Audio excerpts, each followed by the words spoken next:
Bapak Ibu yang dimuliakan Allah, Imam Bukhari dan Imam Muslim meriwayatkan dalam kitab hadis mereka bahwa suatu hari Nabi SAW dengan para sahabat kaum muslimin menghadapi pertempuran dalam suatu peperangan dengan orang-orang musyrik. Terjadilah peperangan yang sangat sengit. Kemudian kaum muslimin dan pasukan umat Islam seusai peperangan mereka kembali ke kemah masing-masing untuk melanjutkan peperangan pada hari berikutnya. Perang hari ini berhenti, kembali ke kemah masing-masing, kemudian akan dilanjutkan kembali pertempuran pada hari esok. Ketika para sahabat dan pasukan umat Islam kembali ke kemah, mereka bercerita kepada Nabi tentang salah satu orang yang berada di barisan umat Islam. Para sahabat menceritakan bahwa laki-laki ini berperang dengan sungguh gagah berani, maju ke depan dan melukai banyak pasukan Quraisy. Para sahabat memuji keberanian laki-laki ini. Namun kata Nabi kepada para sahabat, innahu min ahlin nar. Sesungguhnya laki-laki yang kalian ceritakan tersebut akan menjadi penghuni neraka. Maka para sahabat pun agak heran. Esok harinya pertempuran kembali terjadi dan Allah memenangkan umat Islam. Setelah terjadi peperangan, setelah umat Islam dimenangkan oleh Allah, salah seorang sahabat datang menemui Nabi. Sahabat ini berkata, "Inni ashhadu annaka Rasulullah." Saya benar-benar bersaksi engkau adalah Rasulullah, engkau adalah utusan Allah. Maka Nabi bertanya, "Kenapa engkau mengatakan demikian?" Maka sahabat ini menceritakan, "Laki-laki yang kemarin wahai Rasulullah, engkau sebutkan dia termasuk ahli neraka, kami heran karena dia berjuang begitu gagah berani, melukai banyak musuh. Maka pada hari ini," kata sahabat itu, "saya coba mengikuti dia di belakang. Saya lihat dia juga bertempur dengan penuh keberanian. Namun di saat dia terluka oleh orang kafir, saya lihat dia merasa kesakitan. Dia tidak tahan dengan rasa sakitnya. Maka dia pancangkan ujung pedangnya ke tanah yang tajam dihadapkan ke dadanya, kemudian dia tekan pedang tadi ke dadanya sehingga dia meninggal dalam keadaan bunuh diri." Dalam hadis yang lain, Nabi SAW juga pernah berkisah tentang seorang laki-laki yang hidup di zaman dahulu. Laki-laki ini terluka parah. Kemudian dia tidak sabar menghadapi luka yang begitu banyak. Dia cari pisau, kemudian dia memotong pembuluh darah yang ada di tangannya.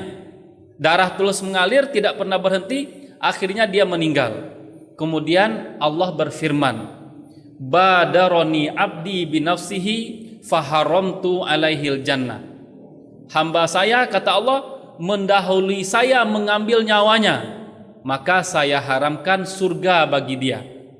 Bapak Ibu kaum muslimin kaum muslimat jamaah zuhur yang dimuliakan Allah, akhir-akhir ini kita melihat seringkali terjadi fenomena bunuh diri dalam masyarakat.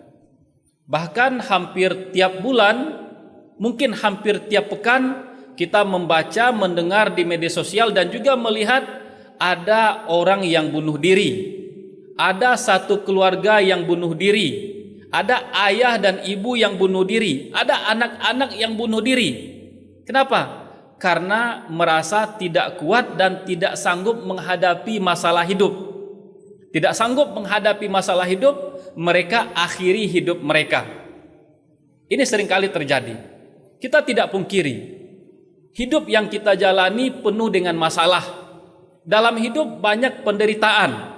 Dalam surat Al-Balad ayat 4 Allah berfirman, "Laqad khalaqnal insana fi kabad." Sungguh kami ciptakan manusia dalam keadaan susah payah, kata Allah. Hidup penuh dengan masalah. Bahkan sebahagian orang beranggapan masalah yang mereka hadapi begitu besar, melebihi kemampuan mereka. Ada orang yang beranggapan seperti itu, masalahnya besar lebih dari kemampuan mereka. Padahal Allah juga berfirman dalam Al-Quran, la yukallifullahu nafsan illa wus'aha. Allah tidak memberikan beban kepada seseorang melainkan sesuai dengan kemampuannya.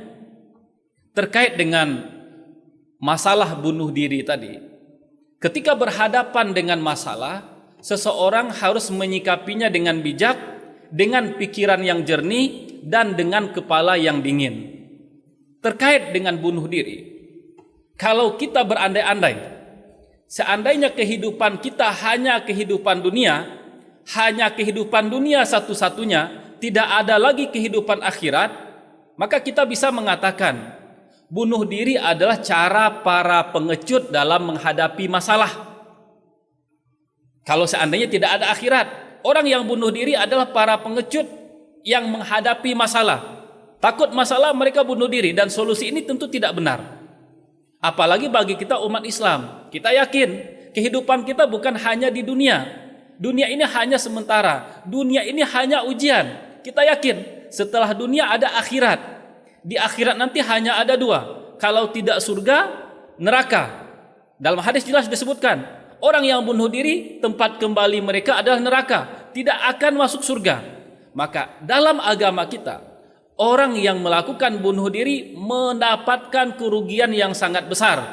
Mereka kehilangan kebahagiaan dunia dan juga kehilangan kebahagiaan di akhirat sekaligus seperti ini. Bapak Ibu yang dimuliakan Allah, meskipun dalam hadis disebutkan dengan tegas oleh Nabi, orang yang bunuh diri akan masuk ke dalam neraka. Tetapi sebagai hamba Allah, kita juga harus punya adab kepada Allah, punya sikap sopan santun kepada Allah. Bagaimana sikap kita? Kita menyerahkan kepada Allah hukum seutuhnya bagi orang yang bunuh diri. Kita tidak langsung mencap mereka di dunia. Jika seandainya Allah hukum mereka, memasukkan mereka ke dalam neraka, Allah hukum mereka dengan keadilan Allah. Atau jika seandainya Allah memberikan maaf kepada mereka, Allah memberikan maaf karena rahmat dan kasih sayangnya kepada mereka. Orang yang melakukan bunuh diri, betapapun besar dosa mereka, betapapun berat kesalahan mereka, mereka tetap seorang muslim, tidak keluar dari Islam. Ini juga harus kita catat. Orang yang bunuh diri, mereka meninggal dunia, mereka tetap seorang muslim, tidak keluar dari Islam. Maka orang yang bunuh diri tetap harus dimandikan, harus dikafani, harus disolatkan, dan harus dikuburkan sesuai dengan syariat Islam. Ini sikap kita bagi orang yang meninggal karena bunuh diri. Namun kita harus mengingatkan, jika seandainya ada seseorang yang berpikir untuk bunuh diri, dia harus tahu dan dia harus ingat, seorang yang berjihad, seorang yang berjuang di zaman Nabi SAW, kemudian meninggal karena bunuh diri, amal jihad dia tidak bisa menyelamatkan dia. Ini yang harus diingat. Jika ada orang yang berniat bunuh diri, berjihad saja, berjuang saja bersama Nabi, tidak bisa menyelamatkan dia dari neraka karena meninggalnya disebabkan oleh bunuh diri. Kaum muslimin, kaum muslimat, jamaah sholat zuhur yang dimuliakan oleh Allah, dalam hidup kita banyak masalah yang kita hadapi. Masalah harus kita hadapi dengan penuh dengan kesabaran. Betapapun beratnya masalah yang kita hadapi, harus dihadapi dengan kesabaran. Allah menjanjikan inna ma'al usri yusra, bersama setiap kesulitan ada kemudahan. Nabi juga menjanjikan faman tasabbar sabbarahullah, siapa yang berusaha untuk bersabar, Allah akan menganugerahkannya anugerahkan baginya kesabaran. Maka betapapun beratnya masalah yang kita hidupi, betapapun beratnya beban yang kita pikul, jangan pernah kita punya pikiran pengecut, jangan pernah kita punya pikiran untuk menyerah, apalagi jangan pernah kita punya pikiran untuk bunuh diri. Betapapun beratnya masalah kita dalam hidup, betapapun beratnya beban yang kita hadapi, beban hidup, masalah hidup tetap lebih ringan daripada sekali celupan ke dalam neraka kelak. Ini harus kita ingat dengan baik. Masalah berat benar, tetapi sekali cilupan dalam neraka kelak sangatlah berat dan kita pasti tidak akan tahan menghadapinya. Semoga yang kita sampaikan bermanfaat. Terima kasih atas perhatian kita bersama. Wassalamualaikum warahmatullahi wabarakatuh.